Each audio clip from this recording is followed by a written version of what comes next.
the power of AI has come at a point where we can increase humans' capacity for intelligence. One of the superpowers that I've developed is unapologetically making time for growth. I almost try now to congratulate myself when I'm feeling imposter syndrome, because it must mean that I'm pushing myself outside of my comfort zone. That's where you learn the most.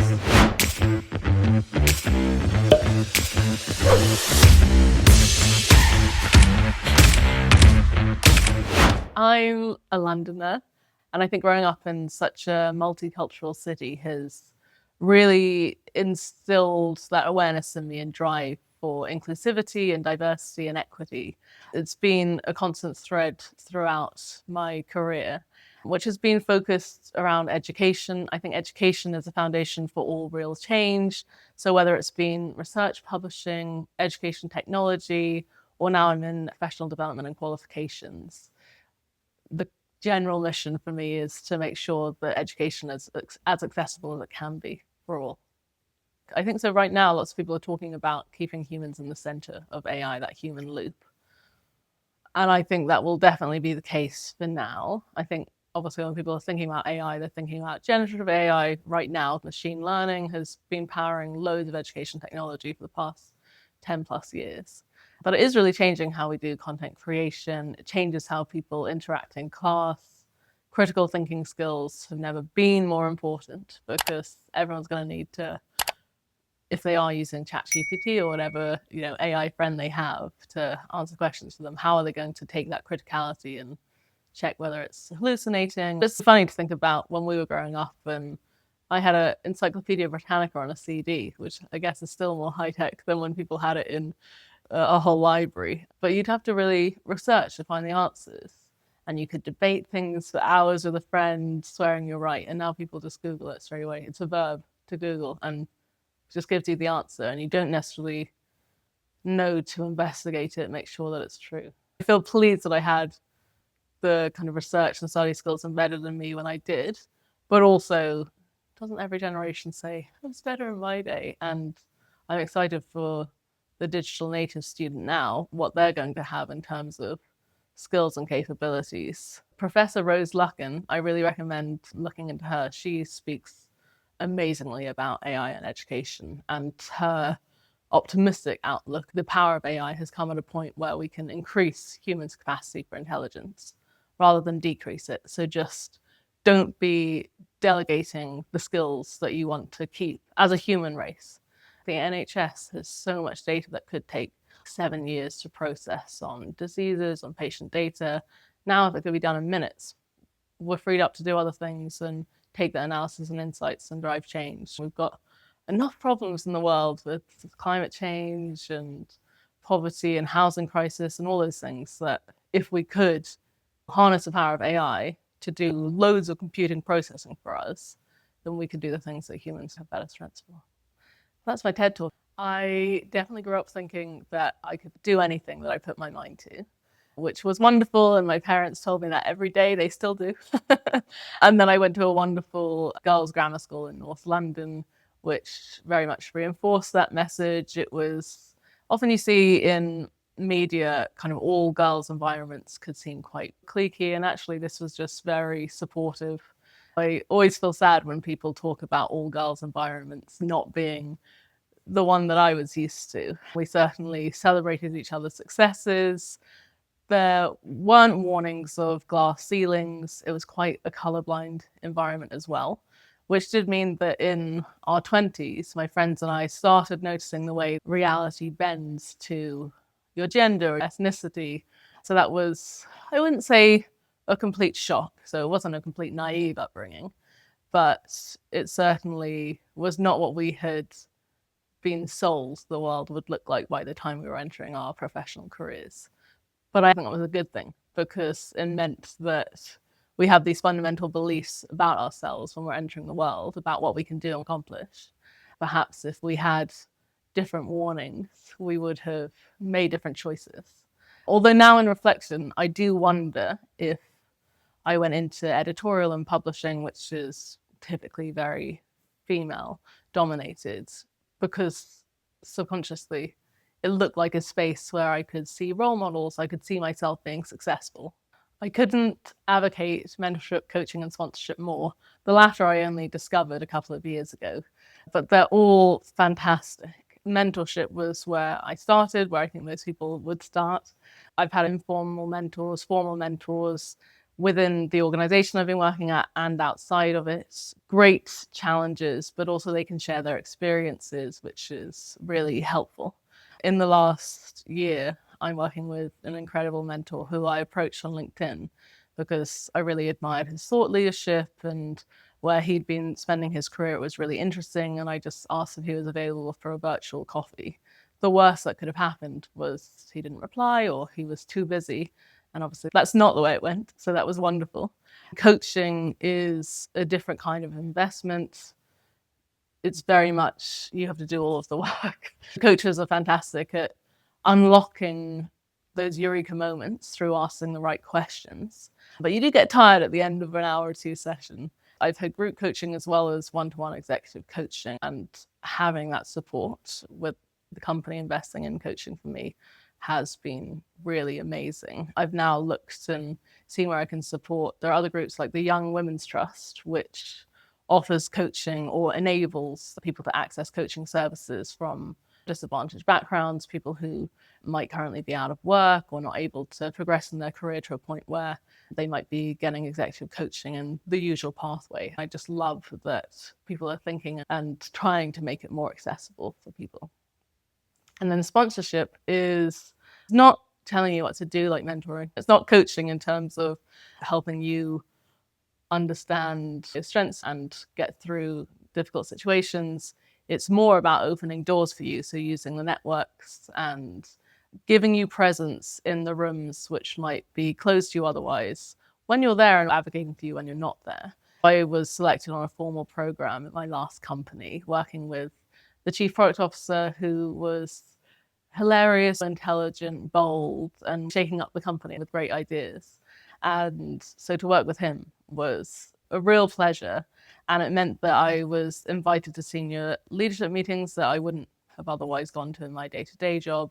I also got to lead a global project, which again wouldn't have happened in the regular trajectory of my role at that time were it not for that sponsorship. That is a great question. I was part of this women's leadership initiative, and within that, they had more sponsors than ever. So I think before it started, the first year with, 3 to 5 women selected. In my year, I think there were about 10 of us. And we had to submit a recorded video explaining why we would like to be partnered with the sponsor, how it would help ourselves, but also help the regions we were working in. I was very pleased when I got the call and I'd been matched with someone who had exactly the expertise and leadership opportunities that I was hoping to be able to one day have myself. Well, I'm not sure if I would have known enough about sponsorship, but I have sought out my own mentors, and now I would with sponsors. Once you know it, it really changes things. But I find in general people are really willing to help, and I feel similarly. So my current mentor, the idea is that he's had a lot of support in his career, and so he wants to pay it forward. He knows how it impacts one, and I feel the same way. I think it was the year before last, I took on my first mentee. It was through my university, actually, where they'd set up this program and they were looking at alumni. I thought, oh, yeah, let me sign up to that. And I actually learned so much being in a mentor role rather than just a mentee role, which was really fantastic, about my drivers as a leader throughout my career. I'm already a quite reflective person, but what I owe to mentors and coaches and sponsors, what the challenges are of people entering the professions now. So it was really eye-opening. So I kind of tend to look at LinkedIn, thought leadership, where people are speaking. There are some really great networking opportunities. 6 Women Dinners started last year with Sandy Bukowski, and that's a wonderful networking group, recognizing that women might network differently to men, especially when you have networking events. It can be quite hard if you haven't grown up in a space where you're always allowed to be as confident or feel as comfortable and at home. They're purposefully small dinners. There's a singular host who might bring people together. So you might be in the same industry, often not. And then there are facilitation exercises to make it a comfortable dinner, but you're moving around, you're having good conversations. It's not, promoting yourself and your work. It's really thinking about how we as humans want to connect and learn. There might be some professional opportunities that arise from it, but that's not the intent. These things have exploded. I don't know how many dinners there have been, but all across the UK. And then there have even been some evening networking events where there are 100 of us coming together, some good panel talks. I also love keeping an eye out for conferences where I've become braver at just interrupting groups. Just saying, oh, hi, introducing yourself, asking if you can sidle in. These people are really nice and welcoming. So that's how I try to get the conversation started. And then depending on how we hit it off, that might be when I might ask to formalize a relationship and say, oh, do you know about sponsorship? It would be great if. Or do you know about mentorship? Have you mentored before? I would love. That's how I'd approach it. First, I would say imposter syndrome is not a disease that we need to treat.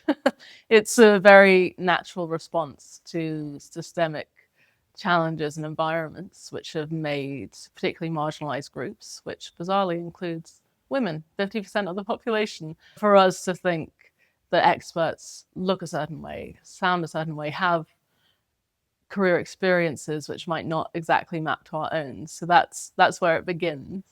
But I almost try now to congratulate myself when I'm feeling imposter syndrome, because it must mean that I'm pushing myself outside of my comfort zone.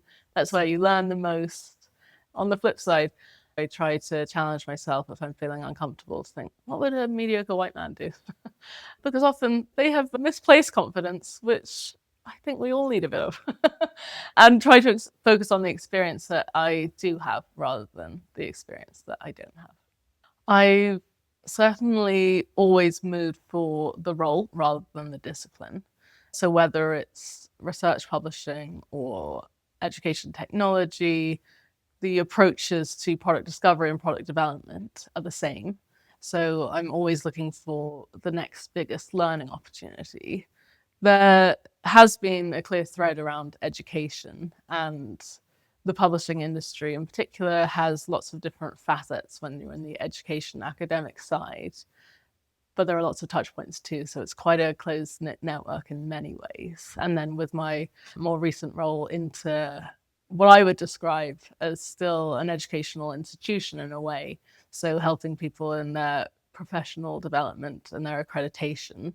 It certainly doesn't look like publishing anymore, but it still looks like commercial development of products and services, supporting lifelong learners, and that's what's been really important to me.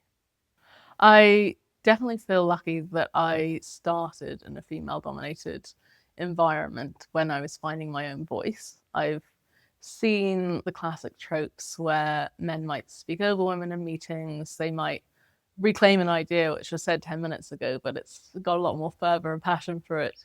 And seen men who can choose words which would definitely be deemed too aggressive if a woman said it. So I've learned to adapt to avoid some pitfalls which might make women seem cold or unsupportive. We definitely have to appear more nurturing and emotionally intelligent. There's just that expectation. And those are things that I do pride myself on being. Over the years, I've realized that it's okay to nurture, or that I don't find difficult conversations really easy. I might be thinking about them days after, hoping that the other person is also in a good place, and trying to lead authentically from that perspective. I've also seen a lot of things change. Attitudinally, behaviorally, there's a lot more emphasis on what it means to be an authentic leader. I don't think that was really serving men either, 20 years ago.